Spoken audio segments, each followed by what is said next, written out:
Nerd reactor, roll out. Nerd reactor, nice. Yeah. Oh, yeah. I know you're gonna want to talk about all the nerdy stuff. I am a big nerd. Yes, I am I'm not. It's not even as a self-professed, but it's the truth.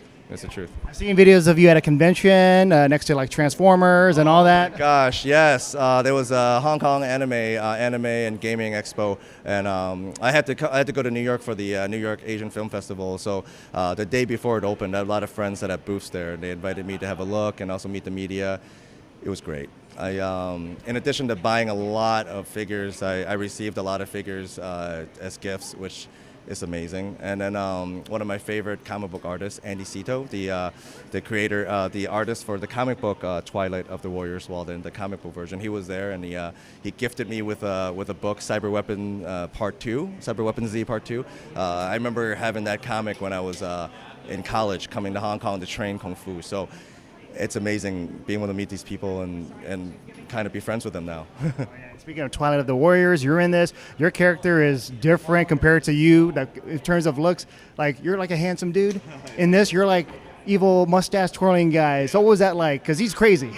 It was great. You know, I remember doing the costuming and talking to the director. He's like, look, listen, when this movie comes out, people might not recognize that it's you. And I'm like, oh, great. I want to see how you're going to do this. And he was successful. And I asked him, can I take off my glasses showing some of the fight scenes? And he's like, no.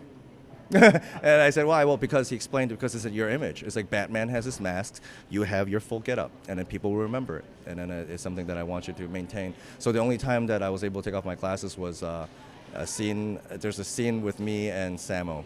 I'll leave it at that. And last question, I have to ask you about Sammo, because you're Sammo Hung's right-hand man. What was it like just being that guy? Like, well, I mean, I worked with Sammo quite a few times. He's someone that I very much respect, and someone that I am flabbergasted to see on set, even though I've been in the movie business for 20 years. He's someone that's great. He's someone that makes you feel comfortable, and working with him always makes you better. For instance, when I first started the industry about 15, 20 years ago, I did a movie with him called Naked Soldier, I believe the English name is, and I had a fight scene with him, and I was kind of green at the time. And so what happens when you fight Sammo is, even if you mess up, he'll make you look good. For instance, if he has to punch you and you have to duck, he'll pull your head down, punch over your head, pull you back up, face you towards the camera, cut. And you're like, did I? What happened? And you watch playback, oh, I look great. Thanks a lot, Sammo. Thank you. So working with him will always make you better. And then, and on top of that, like, even though he's a legendary actor and famous, basically one of the guys who created the industry, but when you work with him, it's still very down to earth, and it's always nice and fun working with him.